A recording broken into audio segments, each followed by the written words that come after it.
Hello guys! For today's video, mag-share lang ako ng napakagandang nangyari sa buhay ko ngayong araw. Paano ba naman kasi mga kablog?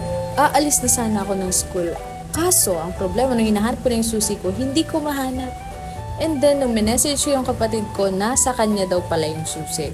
Dala niya sa bahay. Kasi nauna siyang umuwi sa akin kasi wala na siyang pasok. So, pinauwi ko na nung ako na yung uuwi. Wala yung susi. O, diba? Nauna pang umuwi yung susi ko kaysa sa motor.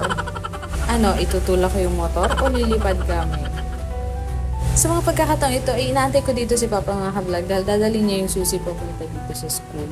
Kasi ayoko din namang iwan yung motor ko dito sa school kasi wala akong gagamitin service bukas. Hindi ako sanay mag-commute mga kablog. Since may kalayuan yung bahay na mga kablog, halos 1 oras ako nag-antay dito sa school, diba? Alas 5 yung uwian, alas 6:30 nandito pa ako sa school. At sa wakas dumating na si Papa mga kablog.